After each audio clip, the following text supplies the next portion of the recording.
Salut Olivier, Ça va bien, Jérôme? ça va, pas de souci. Bon, je vais t'essayer de te présenter rapidement pour Ouais. ceux qui ne te connaissent Euh, pas. donc, euh, ouais, je m'appelle Olivier Bollier, donc je suis préparateur physique uniquement dans le sport professionnel ou de haut niveau. Tout au long de 5 Jeux olympiques, j'ai eu la chance de préparer 30 Olympiens. 13 d'entre eux ont obtenu des médailles dans les grands championnats internationaux, comme les championnats du monde, dans 5 sports différents. D'accord. Voilà pour une présentation rapide. Ok. Donc là, ton boulot actuel, c'est préparateur physique plus Ouais, formation, si je me trompe pas. c'est ça. Ouais, ouais. Je suis D'accord. en charge des équipes nationales de snowboard cross Mhm. jusqu'aux JO qui ont lieu en Corée du Sud dans 2 mois. Et j'ai quelques athlètes en individuel à côté. Et en parallèle de ça, je fais de la formation. Oui, c'est ça. D'accord, formation, école. Oui, principalement au sein du master de prépa physique de Lyon. Ok. D'accord. Bon, ben moi je vais me présenter rapidement parce que pareil, c'est ma première vidéo, enfin au moins de mon côté. C'est moi qui m'occupe de Powerlifting Mag depuis le mois de février. Et donc voilà, je partage un maximum d'infos. J'essaie de faire des interviews maintenant qui, je vais essayer de voir si on bascule un peu plus sur de la vidéo. Et voilà, le but de partager la force athlétique avec tout le monde et que plus de gens connaissent le sport et s'y lancent. Voilà. Donc toi, force athlétique, ça te dit quoi? Bah, moi, la force athlétique, en tant que préparateur physique, si tu veux, les 3 mouvements, le coucher, le squat et le soulevé de terre, Mhm. ça reste une base, avec l'haltérophilie, une base extrêmement puissante pour améliorer les capacités de force de mes sportifs, tu vois. Alors, le distinguo entre la force athlétique et la prépa physique, c'est qu'en force athlétique, soulever le plus lourd possible dans les 3 mouvements, c'est une fin en soi. Mhm. Le but, c'est de trouver les trajectoires et toutes les combines biomécaniques, si je puis dire, et technologiques pour soulever le plus lourd possible. C'est ça, Donc, toujours en gratter un force peu athlétique, plus. c'est une fin. C'est ça. Nous, c'est un moyen. On utilise ces 3 mouvements qu'on modifie, c'est ça qu'on va peut-être discuter ensemble, qu'on modifie pour que ça soit un moyen d'améliorer la force de nos athlètes et surtout que cette force soit le plus possible transférable dans le sport en question. D'accord. Donc là, par exemple, en quelle discipline là tu l'utilises en ce moment? Par rapport à Bah quels là, athlètes? par exemple, tu vois, en snowboard cross, tu sais, c'est l'épreuve où tu pars à 6 dans un parcours. C'est assez spectaculaire. Et alors, tu vois, typiquement, le snowboard, tu as un écartement de pied Mhm. qui correspond à peu près à un écartement de pied de squat. Alors, plus squat altéro que squat de power, mais on va parler, tu vois, en général. Tu as un écartement de pied donc, qui correspond à peu près à un squat. Et tu as les 2 pieds solidarisés. Et les gars, ils montent et ils descendent en permanence. Alors, autant te dire que là, le squat, c'est vraiment le pattern qui est hyper représenté dans un sport comme le snowboard ou le ski, c'est aussi très, très représenté. Donc, tu as des sports où le transfert de force entre certains des mouvements du power et le sport en lui-même, c'est proche. D'autres, c'est un peu plus lointain, si tu veux. Oui. S'entraîne des footeux, c'est moins, c'est important, mais c'est moins évident, tu vois, au premier Oui, c'est abord. moins direct sur leur mouvement sportif après. C'est ça. Ouais. D'accord. Mais tu vois, par exemple, par contre, moi, en préparation physique, si on regarde l'exemple du squat, je fais pas mal de modifs du squat du power au squat que j'utilise en prépa physique. Tu vois, par exemple, typiquement, le style sumo Mhm. ou semi-sumo, je le fais peu faire en prépa physique. Pourquoi? Parce qu'à moins d'entraîner des sports comme le hockey, tu vois, ou le patinage, où tu as Oui. vraiment une extension de hanche couplée avec une abduction très prononcée qui met vraiment sous tension les adducteurs de hanche, le squat sumo ou semi-sumo n'est pas hyper transférable aux activités. Tu Oui, il vois, y a le moins squat d'utilité. altéro l'est un petit peu plus. D'accord. Donc, Ouais. tu vois, la première chose, c'est que je suis plus sur un squat altéro qu'un squat sumo. Euh, après, tu vois, hein, en power, tu respectes un règlement pour valider une rep en squat. Tu Mhm. vois. Nous, on n'a pas à se poser la question de savoir qu'il y a une angulation particulière à obtenir. Tu vois. Si je décide de faire un squat complet plus bas que le règlement de power l'impose, je vais Mhm. plus bas. Si je veux aller plus haut, je vais plus haut. Par exemple, tu vois, typiquement, moi, j'utilise les demi-squats. Alors pour moi, un squat complet, c'est un squat altéro, c'est-à-dire quand le fémur, il passe sous la parallèle, tu vois, Oui, comme on dit sous pour te la donner parallèle, pareil en power, quoi. D'accord. pareil en power.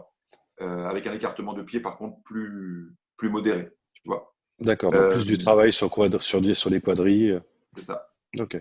Tu vois, par exemple, quand j'utilise des demi-flexions, par exemple, gardons l'exemple du snowboard. Un snowboarder, il a des angles très bas. Il y a des moments où il est en flexion complète sur son snowboard. Mhm. Donc, le squat complet fait du sens. Puis, il y a des moments où il doit résister dans un virage, tu vois, il doit résister à l'écrasement, mais il n'est pas en flexion complète. Sinon, il ne pourrait pas remonter. Donc, il est en demi-flexion. Donc, tu vois, j'utilise les demi-flexions pour être fort sur les angles hauts Oui. et les flexions complètes pour être fort sur les angles bas, sachant que dans ma planification annuelle, j'utilise très majoritairement les flexions basses plutôt que les flexions hautes. Mais j'utilise aussi les flexions hautes, par exemple, quand je veux désinhiber un petit peu, si je puis dire, le système nerveux, quand je veux repousser l'apparition du réflexe myotatique inverse, tu sais, le réflexe de Golgi, Oui. qui entraîne un relâchement musculaire quand la charge captée au niveau du tendon est trop importante. Un bon moyen de repousser l'apparition de ce myotatique inverse, c'est de faire des demi-flexions parce que tu dépasses le 1RM de ton squat complet en demi-flexion. Tu mets plus Oui. lourd. D'accord. Donc voilà, ce type de modification, il est intéressant en prépa physique. Une autre modif que je fais par rapport au squat power, c'est que je fais très rarement de squat avec barre basse. Tu vois, Oui. la position de la barre, elle est sur les trapèzes. Alors sans rentrer dans les détails sur le moment, mais tu sais, le moment en biomécanique, c'est le produit de la distance entre l'axe de rotation multiplié par la masse. Tu vois, Mhm. ça fait ça. Entre la distance entre l'axe de rotation et la masse, c'est le moment. Donc en Oui. jouant sur les moments, si tu as le squat barre basse, le moment est modifié par rapport à un squat barre haute, ce qui Barotte. explique pourquoi en squat barre basse, tu peux mettre généralement un petit peu plus lourd. Et C'est ça, ça. nous, on ne l'utilise pas trop en prépa physique. Pourquoi? Parce qu'on Parce ne que le cherche but, pas justement, à gagner des voilà, kilos. on cherche pas, voire même, c'est peut-être un peu l'inverse, on ne cherche pas à gagner des kilos en modifiant les moments, on cherche à gagner des kilos pour qu'ils se transfèrent sur le terrain.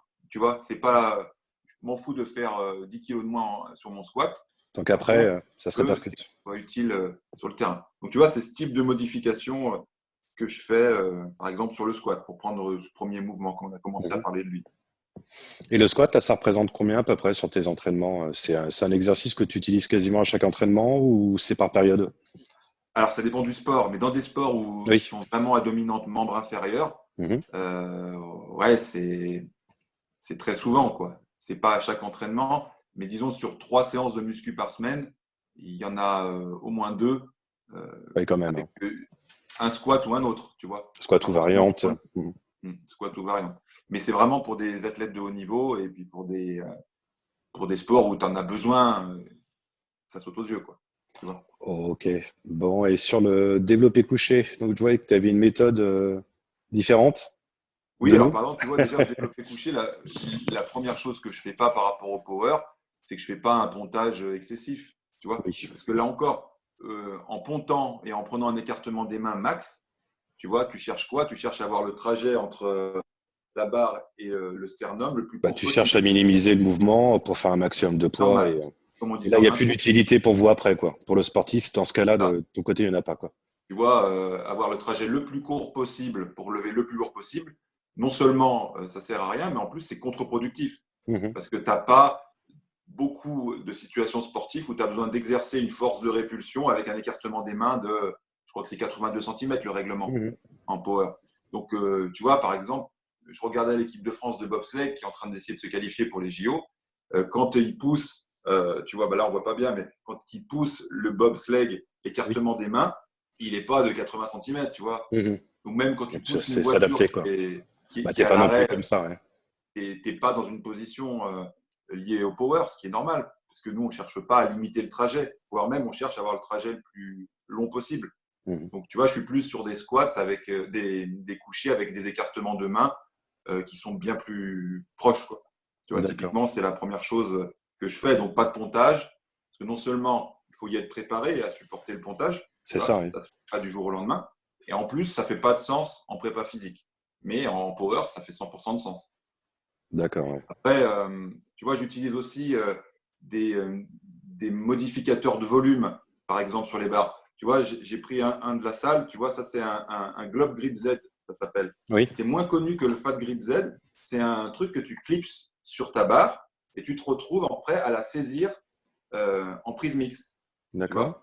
Donc, qu'est-ce que tu fais? En fait, tu as une rotation externe de l'épaule qui fait limiter un petit peu les chances d'avoir du frottement entre le sus-épineux et l'acromion, tu vois, via la rotation externe. Donc, tu te retrouves en fait à pousser en prise marteau. D'accord. Et ça peut soulager certains athlètes qui ont des difficultés à rester en pronation parce que maintenir la pronation en permanence, ça a une forte tendance au raccourcissement des rotateurs internes. Et à terme, c'est pas toujours facile à supporter, quoi. Donc, tu vois, ce petit outil, il est intéressant parce qu'il permet de modifier la position de la main. Et puis, en plus, il augmente drastiquement tu vois, le diamètre. Oui. Il passe d'un diamètre de 29 mm, la barre standard. En power, elle fait 29. La barre standard complète, elle fait 29. Et puis, tu passes de 29 à… là, je n'ai pas mesuré, mais je crois que ça fait presque le double. Donc là, c'est vraiment soit un objet là comme celui-là pour limiter les risques de blessure. Enfin, surtout sur l'avenir, parce que moi, je vois en power les nombres de personnes autour qui se blessent aux épaules avec les années, qui font peu d'exercice à côté pour soulager un peu. Toi, tu préconises quoi, toi, dans ce genre de mouvement, en type d'exercice, pour un petit peu durer dans le temps? Moi, ce que j'essaie de mettre en place, c'est d'augmenter drastiquement la proportion dans les plans d'entraînement des développés haltères. Tu vois, sur du libre. Pour basculer justement en prise mixte ou en prise à 1 degré. En fait, plus tu rapproches l'humérus du tronc, plus tu libères de l'espace sous-acromial. Et du stress. Et comme il y a certaines morphologies qui ont des acromions couvrantes, c'est-à-dire que l'acromion, elle couvre une grande surface et elle augmente le risque de gratter avec le sus-épineux. Et bon, tu as beau avoir une bourse séreuse entre les deux, os contre muscle, ça ne peut pas faire longtemps, quoi.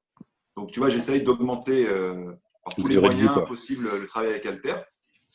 Mais bon, c'est difficile parce que déjà, il faut des haltères suffisamment lourds. Parce que dès que tu commences à être fort, les haltères, ils sont monstrueux. C'est donc, ça. Ouais. Il faut des haltères lourds. Et puis après, il faut être capable de s'installer et se désinstaller au développé sans se zigouiller une épaule, justement en prenant et en posant l'haltère. En faisant un faux mouvement. Donc, globalement, je trouve tous les moyens possibles pour limiter le développé couché avec barre quand j'en ai le moyen. Puis aussi, tu vois, ce genre d'outil, en ayant un travail avec la paume qui est vachement plus ouverte qu'une barre qui fait 29 mm, ça fait plus de sens dans tous les mouvements dans tous les sports où tu dois, par exemple, saisir comme le judo, les choses comme ça, ouais. Voilà, je parlais en lutte, tu vois. Quand tu attrapes quelque chose dans un combat de lutte, tu attrapes le bras du mec, le bras, il est plus proche d'un diamètre comme ça que d'un 29 mm. C'est clair. Même tu vois, dans la vie de tous les jours, tu te fais agresser dans la rue et quelqu'un te saute dessus et tu veux le repousser, tu vas exercer une force de répulsion avec une paume ouverte, tu vois. Donc, ça fait plus de sens quand tu peux d'augmenter un peu les volumes de saisie, sans parler d'augmentation de ta force de l'avant-bras. Hein. Mais en plus, ça fait plus de sens pour plein d'activités. Donc voilà, c'est le type de modif que je fais en couché. Et l'autre modif que tu peux redonner le nom de… Alors, le plus connu, c'est le Fat Grip Z. Oui. Fat comme gros, tu sais, c'est un tube. Là, oui, ça, on l'utilise assez souvent. Enfin, moi, je l'utilise assez souvent, ça aussi. Et ça, c'est son cousin, c'est le Globe Grip Z. D'accord. C'est pareil, si ce n'est que au lieu de saisir la barre en pronation, vu que c'est une boule, bah, tu la saisis en mixte. D'accord. Ça ressemble un peu, tu sais, au football bar. Oui, ça revient sur le même principe. C'est un peu moins confort, c'est un peu moins ci, un peu moins ça, mais ça coûte $50 au lieu de coûter le prix d'une barre. Quoi. À un moment donné, tu vois, une barre qui ne plie pas, qui est encore plus chère, oui. Puis tu peux le mettre dans ton sac. Quoi. C'est ça. Quand tu te barres dans une autre salle, tu vois, dans le sport professionnel, tu voyages beaucoup. Quoi. Donc tu ne vas pas te trimballer ta barre spéciale. Ta barre losange et tout le bordel dans ta valise. Non, mais c'est vrai, on a des contraintes aussi de déplacement. Quoi. D'accord. Et puis la dernière chose que je modifie au coucher, c'est je suis moins rigoureux, on va dire, sur l'adduction et l'abaissement des scapulas pendant le coucher. Pourquoi? Parce que quand tu prépares un athlète, par exemple, qui veut lancer des objets, quand tu veux faire des éjections d'objets, l'omoplate, la scapula, elle n'est pas bloquée vers la colonne et baissée. Forcément, quand tu veux éjecter quelque chose, même quand tu mets un coup de poing à quelqu'un, Tu Ça se restes pas déplace. comme ça, tout petit. Tu vois, tu débloques ton omoplate, Mhm. tu la mets en abduction et parfois en élévation. Et donc, si tu es hyper rigoureux avec le coucher de power, qui est une bonne méthode quand tu mets lourd, tu bloques tes omoplates, tu fixes ton point de fixation, Mhm. tu le rends plus rigide et c'est plus sécuritaire et performant. Par C'est une contre, chose qui pour le peut travailler transfert, ça dans les power, hein, c'est cette partie-là. Ce travail sur la scapula, c'est assez peu travaillé ici. Et ici, tu veux dire en France, en France, oui. Je vois, c'est en Espagne, là, c'est quelque chose qui est très travaillé dans les clubs directement. Il y a beaucoup de séances dessus sur le travail de la scapula, hein. pour la fixer. Ouais, énormément de travail, hein. Ouais. Donc moi, je suis pas, je la fixe. C'est pas que je la fais. Je demande à mon athlète de la laisser mobile, mais je suis moins rigoureux pour cette notion de transfert. Oui. Après, quand c'est lourd, il faut se protéger particulièrement. Attention. Mhm. Après, pour vous, oui, c'est sur d'autres sports, évidemment, que il faut que Mm. ça soit mobile, quoi. Un petit peu plus, en tout cas. Déjà, oui. Bon. Et sur le soulevé de terre, alors? Alors, le soulevé de terre, tu vois, le premier truc qui pose problème en prépa physique, c'est la taille des sportifs. Tu Oui. vois, le soulevé de terre, la barre réglementaire, je parle, hein, comme en haltéro, d'ailleurs, comme un épaulé ou un arraché. La barre, elle est à la même hauteur pour tout le monde. Oui. Que tu fasses 2 mètres si tu es basketteur ou 1,50 m si tu es une patineuse sur glace, tu chopes la barre à la même hauteur. Mhm. Donc, pour un super grand, le travail à fournir est bien plus grand Le pour trajet est cette plus long. masse. Et en plus, il faut encore avoir le niveau de mobilité pour pouvoir prendre la barre sans perdre ta courbure lombaire, par exemple. Du coup, comment tu fais? Ou tu changes à chaque fois la hauteur de départ, Mhm. en glissant une plaque, un poids, ce que tu veux Pour dessus. surélever la barre, Mais le problème, c'est que dans la vraie vie, quand tu entraînes 4 ou 5 athlètes en même temps, s'ils ne font pas tous la même taille, ils n'ont pas tous la même mobilité, tu te retrouves tu te fais trop chier. Tu n'arrives pas à toujours bouger la barre. Donc, ce que je fais, moi, quand j'ai des athlètes grands qui n'ont pas la mobilité pour choper la barre comme il faut, je pars d'en haut. Typiquement, je mhm. la mets dans le rack. Tu sors en la mettant, tu sais, à mi-cuisse. Et tu Oui. pars en commençant avec la phase excentrique.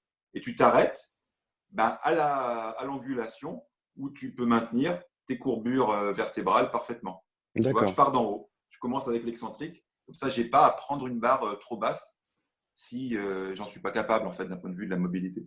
D'accord. Ouais. Tu vois ce que je veux dire? Puis pour éviter aussi les blessures après, si Ben ouais, la c'est surtout morphologie pour n'est éviter pas les correcte. blessures, hein. Et Ouais. après, quand tu te zigouilles le dos, là, c'est quand même une Mhm. pathologie majeure, quoi. Et puis t'en as pour longtemps. Ouais, tu en as pour longtemps si Si tu tu arrives peux à revenir. récupérer, c'est ça. Ouais. Après, c'est pareil, c'est comme pour le squat, je fais pas beaucoup de soulevé de terre sumo. Oui. Parce que c'est pareil, à part dans des sports comme le patinage, où vraiment tu exerces une poussée sur le côté, c'est pas hyper transférable à la plupart des sports. Par contre, si tu as besoin de recruter beaucoup les adducteurs de hanches Mhm. dans un pattern d'accroupissement, alors ça peut faire du sens.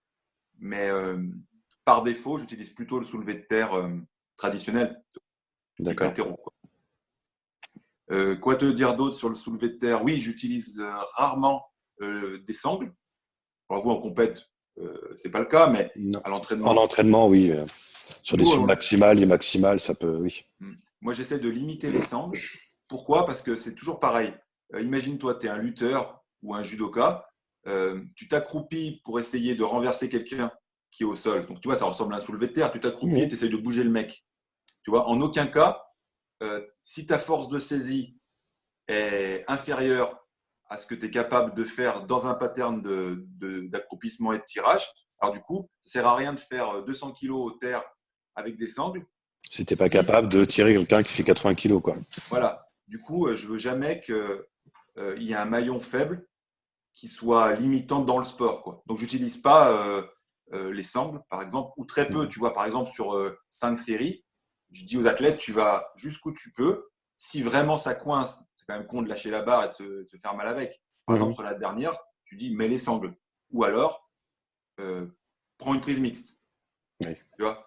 Et si j'utilise des prises mixtes, j'utilise à la fois une série comme ça, une série comme ça. Tu fais alterner de chaque côté, quoi. Tu Ouais. vois, c'est le type de modif que je fais. Mais globalement, j'essaye de pas trop utiliser en fait d'équipement. Alors, je te parle même pas des combinaisons, des bandes pour les genoux, tout ça, j'utilise quasiment pas.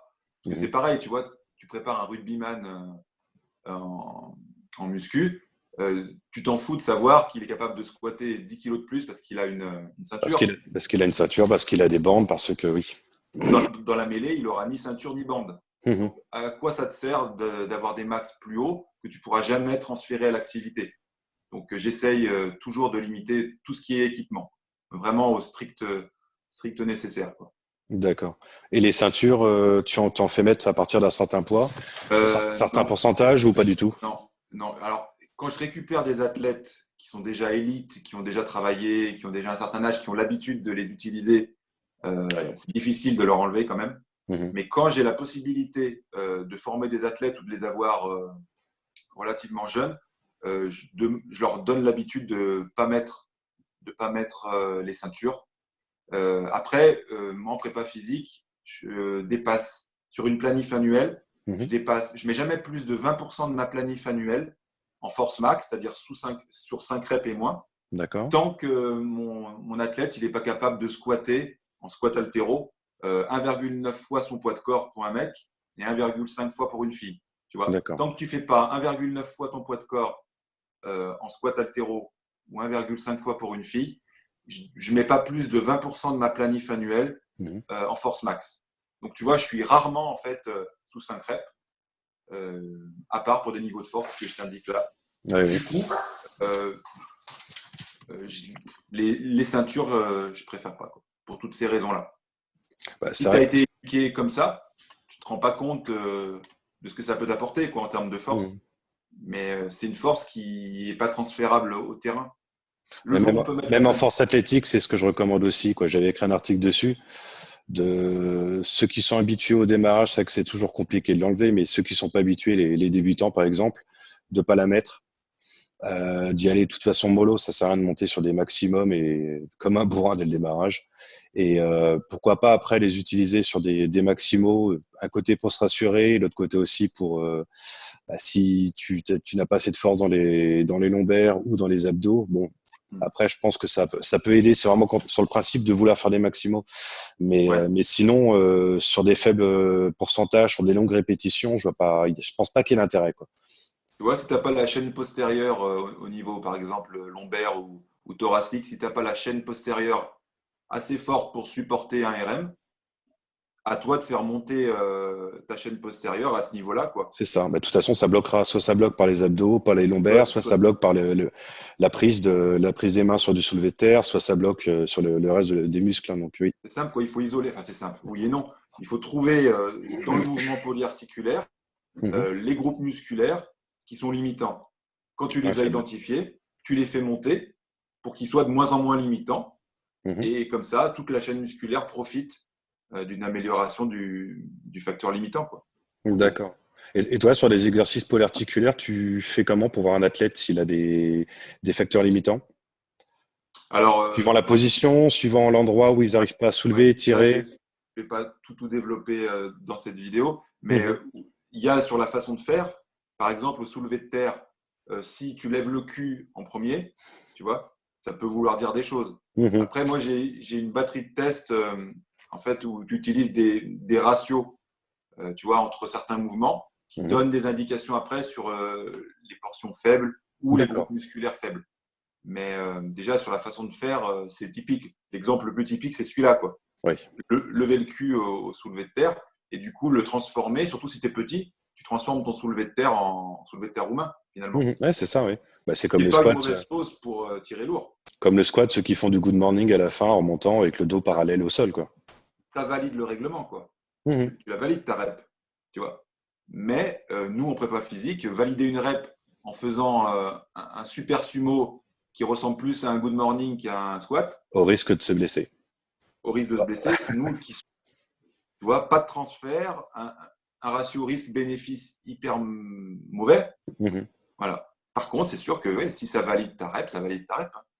En power, je veux dire. Ah oui, Bon, après, si tu pines le dos, tu pines le dos aussi, hein. c'est ça. Et Athlète ça valide plus power rien. ou en dehors, après. C'est toujours pareil, on voit toujours les athlètes qui tirent fort, mais on les voit tout de suite moins quand ils sont blessés, quoi. On les voit Mais plus, bon, c'est ça. On voit des anciennes vidéos qui tournent. voilà. C'est vrai que voilà, c'est pas sur le power, c'est sur le culturisme, mais bon, il en a beaucoup fait aussi. Tu vois Ronnie Coleman, quand il a gagné 8 titres d'Olympia, si je ne me trompe pas. Je pense, oui. Ouais, enfin un nombre historique de. Voilà. Mais il est maintenant à moitié infirme. Mhm. T'en entends moins parler, quoi. Bah non, Puis parce que t'as un autre mec qui va tirer fort, etc., etc., quoi. Donc en fait, c'est toujours. Tu vois les gens qui sont forts, et puis quand ils sont pétés, tu les vois plus. et puis c'est Ceux qui. remplacé Pas par propre, hein. les C'est sponsors remplacé. remplacent. Donc tu as en permanence des mecs qui tirent lourd, d'autres qui tirent lourd et pas bien. Et puis à un moment donné, va expliquer aux jeunes que tu augmentes drastiquement le risque de te blesser, quoi. C'est difficile. Mhm. Ouais, Ça, c'est c'est la ça. limite des réseaux sociaux, c'est que tu vois des grosses barres. Et les grosses barres, ouais, tu vois rarement quand ça casse, quoi. Ah oui, tu vois pas quand ça casse. C'est ce que m'avait dit Rudy Koya sur une interview que j'avais fait au démarrage du site. Il me disait ça sur la force athlétique, il y avait quand même beaucoup de blessés. Quand la technique était mauvaise et que de toute façon, il y a quand même, et ça on s'en rend compte aussi avec le temps, il y a quand même des limites, le corps a ses limites. Que ce soit pour l'athlétisme, que ce soit pour la force, ou le foot, tout ça, le corps a ses limites. Et au bout d'un mois, à force de les pousser, soit tu passes de l'autre côté dopage, ça sert pas forcément grand-chose d'en parler là, soit tu te casses quoi, au bout d'un moment. C'est ça. Mais c'est dur à expliquer aux jeunes, quoi, qui sont en pleine possession de leurs moyens. Tu Oui, que vois. tout est possible, surtout encore plus aux débutants, où il y a encore plus de gains au bout de 6 mois, au bout d'un an, où tout le monde vite, quoi. Mais Et en plus, tu vois, si tu tires dos rond au soulevé de terre, tu limites le trajet entre toi et la barre, donc tu tires plus lourd. c'est ça, ouais. Donc en plus de ça, tu te mets dans une position qui te semble désavantageuse à court terme, qui n'est pas à moyen terme, long terme. Donc c'est dur à expliquer. Tu soulèves moins lourd et tu as plus de risques de blesser. Voilà. Donc bon, Après, c'est voilà. plus compliqué. Bon, ben, je te remercie. En Et prie. puis, ben, moi, j'ai partagé tout ça. Et puis, ben, je te dis dans ce cas-là une prochaine. Ouais, à une prochaine. Et puis longue vie à Powerlifting Magazine. C'est gentil. Allez, à plus tard alors. Ciao.